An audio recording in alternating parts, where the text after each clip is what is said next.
नारायण बोलता जी, है आप कि हमारे मेरा जज। प्रचार, आप हमारे उसमें आए हुए थे, प्रचार में आए थे कि नहीं आए थे? जी आया था। क्या आपको लगता है कि मुझे कोई भ्रम था? मैं चुनाव लड़ा क्यों? आपको नहीं आपको नहीं नहीं नहीं नहीं नहीं नहीं, नहीं, आपको मेनी पीपुल आप शेयर। नहीं नहीं, मैं आपको इस दिल की बात बताना चाहता हूँ। आपको मुझसे पूछना चाहिए कि मैं चुनाव लड़ा ही क्यों था। नहीं वो ठीक है, लोगों के बीच अपनी उपस्थिति जताया, दैट वाज नॉट मैं बैड ये आई कहना थिंक। चाहता था ठीक है। कि मेरे पास मॉडल है, मैं देश को बदल सकता हूँ। तो लोगों का मुंह बंद करें कि भाई साहब जो है ना, फिर आप चुनाव क्यों नहीं लड़े। तो मैं ये कहना यस, चाहता होगा था होगा। कि मेरे पास मॉडल है, और एक डीजी रैंक का ऑफिसर पूरा पूरा उसमें जो है ना इकलौता है जो लोकसभा में लड़ा है, ठीक है ना। तो ये कहीं ना कहीं सभी नेताओं के संज्ञान में आया होगा। जरूर इस आया पर है और लोग जानते जरूर इस भी पे हैं। चर्चा भी हुई होगी, जरूर इस पे चर्चा भी हुई इनकी होगी। इनकी इनकी 2027 में इनकी हेकड़ी निकलेगी, और 29 कह रहे हैं ना आप, और आप मैं निर्भीक रहिए कि ये जाने देखिए, वाले मैं हैं। आपसे ये कह रहा हूं कि हेकड़ी निकल के कोई दुष्ट व्यवस्था स्थापित हो जाएगी तो भारत का भला होने वाला नहीं है। मेरा ये कहना है कि व्यवस्था रिप्लेस करने की बजाय हम इकोसिस्टम की बात करें, हम 100 तंत्र की दैट्स बात गुड करें, ऑफ कोर्स। हम 100 तंत्र की बात करें। क्या हम अपना तंत्र स्थापित करेंगे, या अंग्रेजों का वही नियम कानून जो भारतीय गुलामों को अपमानित करने के लिए, उत्पीड़ित करने के लिए, शोषित करने के लिए बनाए गए थे, और जिसमें इतनी जटिल प्रक्रिया बनाई गई थी जिससे कि भारतीय जो है वो न्याय के लिए जो है ना दर दर भटके, और न्याय की आशा में वो अरे कुंठित साहब, हो। मैं देख रहा हूँ एक छोटा सा मामला 38 साल चलाता है, जबकि किसी के रेवन्यू कोर्ट का विजय होता है, डिसीजन होते हैं यदि पेपर में। मैथिली शरण गुप्त नाम नाम नाम ना, वो व्यक्ति इतना क्वालिटी का है, परसों भी अखबार में आए, 80 साल के बुजुर्ग हैं, नर्स कोऑर्डिनेटर रहे हैं गांधी पीस फाउंडेशन के, बीबी गिरी, जयप्रकाश नारायण के क्लोज एसोसिएट रहे, और वो व्यक्ति दर दर ठोकर खाता है इस राष्ट्र में। तब मैंने जाके नागौर के डीएम को बोला कि आप जो ऐसे फालतू मामले मंगाते हो, सामने वाला का कोई रिकॉर्ड है नहीं। मैंने भी ये स्टडी किया है, मैंने एक सुप्रीम कोर्ट के लॉयर भी फ्रेंड को ले गया, सब समझा दिया 1 घंटा में। समझ रहे थे, 1 घंटा बैठा डीएम के साथ, और बताए आपके पास जब ऐसे मामले लेके आते उठा के फेंक क्यों नहीं देते हो? ठीक है, आप स्टडी करो वहीं पे ना खड़े खड़े, आप 38 साल खींचते हो। बताओ, ठीक है, ऐसे काम चलेगा? यस, डीएम लोग का काम प्रभु है, डीएम का नारायण काम जी, है यदि मैं आपकी पूर्ण भ्रष्ट व्यवस्था। एक मिनट, प्रभु नारायण जी, यदि मैं आपका उसका उल्टा कहूं कि आज जो है फरियादी भटक रहा है, उसको उसकी सुनवाई नहीं हो रही है, उसे दर दर भटक के अपनी एफआईआर कराने के लिए भी पैसे देना पड़ रहे हैं, बिल्कुल बिल्कुल। और अपोनेंट पार्टी जो है वो अपराधियों से साठगांठ, और अपराधी जो लोग हैं या जो ऑफेंडर हैं, वो इस राजनीति और अदरवाइज पुलिस का दुरुपयोग करते हुए और भ्रष्टाचार करते हुए उनके जो विक्टिम हैं उनके विरुद्ध उल्टे या तो काउंटर मुकदमे कायम हो रहे हैं या सिंगल मुकदमा कायम हो रहा है। मतलब विक्टिम की तरफ से मुकदमा कायम ही नहीं हो रहा है, अकेला ऑफेंडर की तरफ से मुकदमा कायम हो रहा है, और बेचारा विक्टिम जो है वो जेल में सड़ रहा है।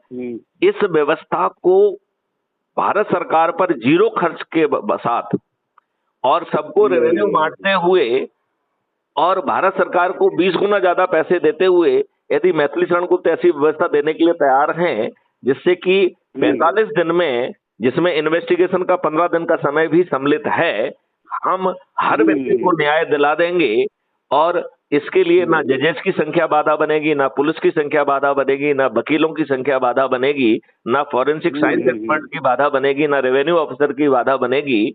और कोई एक तो चुनना पड़ेगा हमें ऑब्जेक्टिव, वाकई में।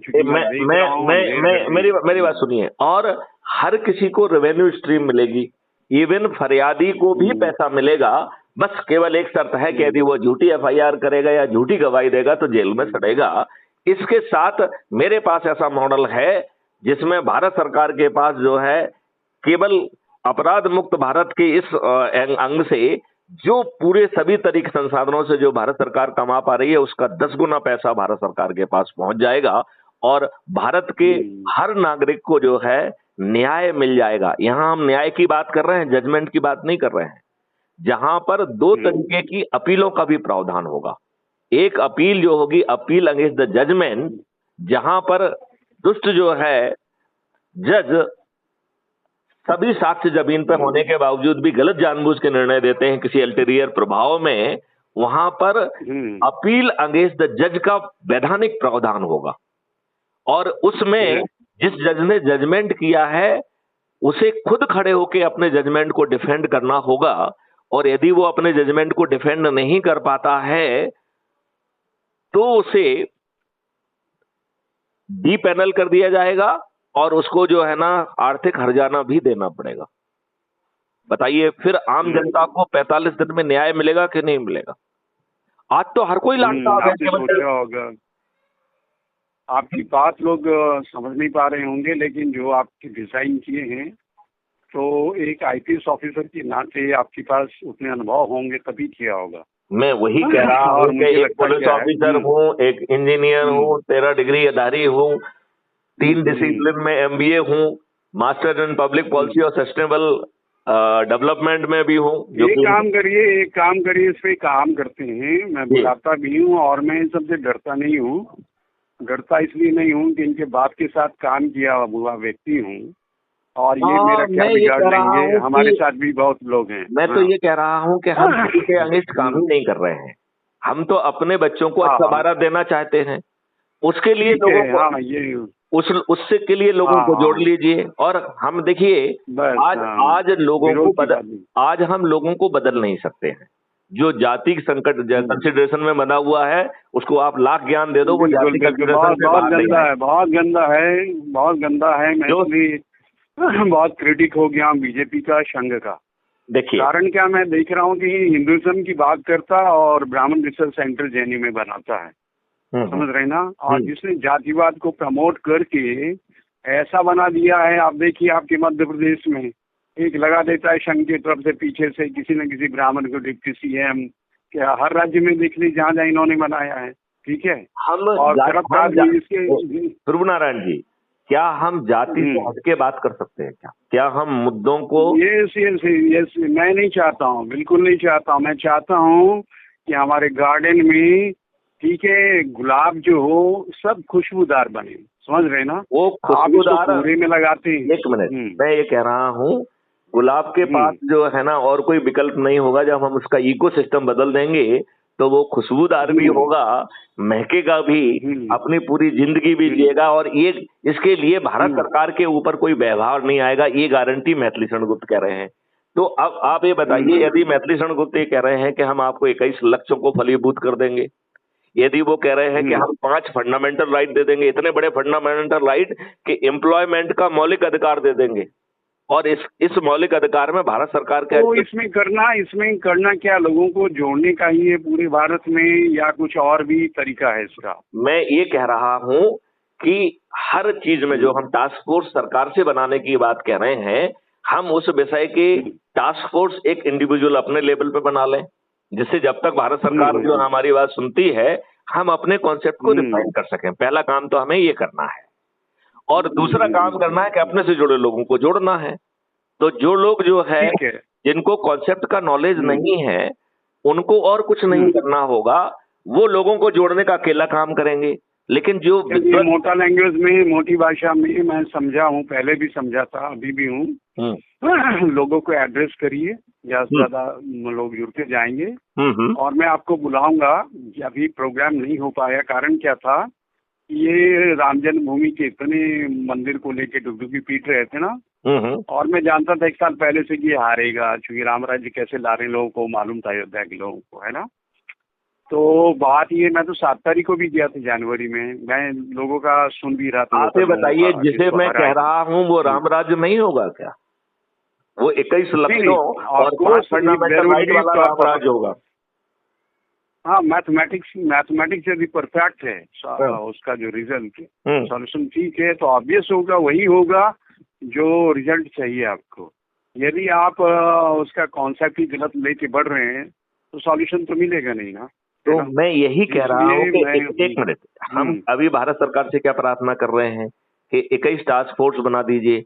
अब हम आपसे, प्रभु नारायण जी से प्रार्थना करते हैं कि आप हर सब्जेक्ट के एक्सपर्ट को जानते हैं, ये तो क्या ये क्या तो हम इसमें 21 कोई एक मिनट क्या वो 21 टास्क फोर्स पहले हम अपने लेवल पे बना लें जो कि विद्वानों की हो, जिससे उनके लेवल पे ठीक है। उनसे संबंधित कॉन्सेप्ट को हम रिफाइन मैं करें। गया भी था और मैं उसमें मेरे कोई हेजिटेशन नहीं, we can connect with each others. मतलब दूसरी बात क्या है कि मैं चाहता हूँ कि क्या आप भारत जो हमारी है ना, मदद यहाँ कर पे सकते हैं? एक मिनट, क्या आप हमारी मदद कर सकते हैं? जरूर मैं करूँगा। 21 लक्ष्यों के लिए 21 टास्क फोर्स में उचित व्यक्तियों के चयन के लिए क्या आप हमारी मदद कर सकते हैं? हाँ जरूर करूँगा, है ना, जरूर तो करूँगा। उससे जो क्या फायदा परफेक्ट लोग होगा हैं। कि जो हमारा कॉन्सेप्ट है उसे भारत सरकार तक पहुंचने के पहले रिफाइन करने का हमें अवसर मिल जाएगा। ठीक है। अभी तो वो मेरे दिमाग की उपज है ना। सुनेंगे नहीं आपको। अभी तो वो मेरे दिमाग की उपज है। सरकार से तो हम कुछ अपेक्षा नहीं रह सकते। मैं तो उल्टी बात कह रहा हूँ, यदि हम साथ में जो है यहाँ पर एक टास्क फोर्स बना के रिफाइनमेंट का हर 21 चीजों के लिए अलग अलग कर रहे हैं, 5 फंडामेंटल राइट पे हम अलग काम कर रहे हैं और साथ में लोगों को जोड़ रहे हैं जो अपने जाति में बंधे रहे हैं, धर्म में बंधे रहे हैं, अपनी संकीर्णता में बंधे रहे हैं, हम उनको राष्ट्रीय बनने के लिए भी नहीं कह रहे हैं। यदि उनको गौ माता के लिए भी कुछ बनाइए, है ना। और उसमें है गौ माता का, फिर क्या है उसमें गौ माता का लिए तो इतना ज्यादा है कि गौ माता के लिए डेडिकेटेड कॉरिडोर होगी। उस कॉरिडोर में जो है ध्वनि यंत्र लगे होंगे जिसमें मंत्रों का उच्चारण होगा। उस कॉरिडोर में बीच बीच में मैदान होंगे जहां पर फॉर्डर से लेके हर चीज की व्यवस्था होगी। उन्हीं मैदानों में जो है शेड बने होंगे जिसमें टीम जो है ना मूव करेंगी, जो उपकरणों के साथ जाएंगी, जो गायों को नहलाने में, उनकी मसाजिंग करने में काम करेंगी। एक डेडिकेटेड टीम होगी जो कि उनको सजाने में और उनकी पूजा करने की कार्रवाई करेंगी। तो उनका उनका मूत्र, उनका गोबर, उनका दूध सभी का उपयोग करके हम इस पूरे को एक जो विश्व मुक्त भारत में कन्वर्ट कर देंगे। हानिकारक केमिकल ना तो पैदा किए जा सकेंगे और ना ही इंपोर्ट किए जा सकेंगे। ना तो हानिकारक केमिकल्स प्रिजर्वेटिव के रूप में होंगे, ना हानिकारक केमिकल्स जो है ना ये दवाइयों के मॉलिक्यूल में होंगे। क्योंकि हमारा सबसे ज्यादा हानिकारक जो चीज हम खा रहे हैं वो तो हम दवाइयां खा रहे हैं। बिल्कुल, हर दवाई जो है, बिल्कुल मैं मानता हूँ। यदि मैं ये कह रहा हूं, डायबिटीज हो रहे हैं, डायबिटीज